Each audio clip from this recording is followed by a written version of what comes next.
Welcome back to Bedtime Stories with Clint Sensei, the perfect place to wind down, relax, and drift off to sleep. Before we get cozy, make sure to subscribe so you never miss another story. If you enjoyed this story and want to learn more, you can check out the lesson linked below that goes more in depth into the story with vocabulary, reading comprehension, and background information. Now, close your eyes, get comfortable, take a deep breath, and let's begin our story for today. How the Rhinoceros Got His Wrinkly Skin by Rudyard Kipling. Once upon a time, on an uninhabited island on the shores of the Red Sea, there lived a Parsee from whose hat the rays of the sun were reflected in more than oriental splendor. And the Parsee lived by the Red Sea, with nothing but his hat and a kerosene cooking stove of the kind that you must particularly never touch. And one day he took flour and water and currants and plums and sugar and things, and made himself one cake which was 2 feet across and 3 feet thick. It was indeed a superior comestible. That's magic. And he put it on the stove because he was allowed to cook on that stove. And he baked it, and he baked it till it was all done brown and smelled most sentimental. But just as he was going to eat it, there came down to the beach from the altogether uninhabited interior one rhinoceros with a horn on his nose, 2 piggy eyes, and no manners. In those days, the rhinoceros's skin fitted him quite right. There were no wrinkles in it anywhere. He looked exactly like a Noah's Ark rhinoceros, but of course much bigger. All the same, he had no manners then, and he has no manners now. And he never will have any manners. He said, "How?" And the Parsee left that cake and climbed to the top of a palm tree with nothing on but his hat, from which the rays of the sun were always reflected in more than oriental splendor. And the rhinoceros upset the oil stove with his nose, and the cake rolled on the sand. And he spiked that cake on the horn of his nose, and he ate it, and he went away, waving his tail, to the desolate and exclusively uninhabited interior which abuts on the islands of Mazanderan, Socotra, and the promontories of the larger equinox. Then the Parsee came down from his palm tree and put the stove on its legs and recited the following sloka, which as you have not heard, I will now proceed to relate.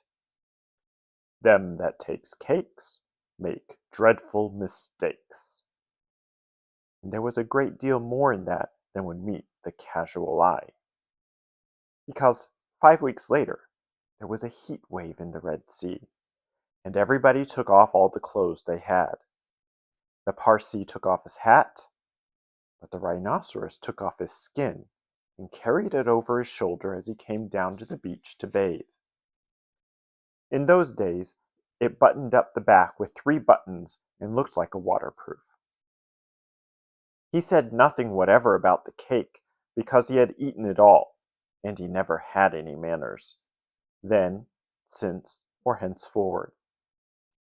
He waddled straight into the water and blew bubbles through his nose, leaving his skin on the beach. Presently, the Parsee came by and found the skin, and he smiled one smile that ran all around his face 2 times.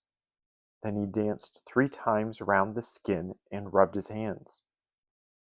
Then he went to his camp and filled his hat with cake crumbs. Old, dry, stale, tickly cake crumbs, for the Parsee never ate anything but cake and never swept out his camp.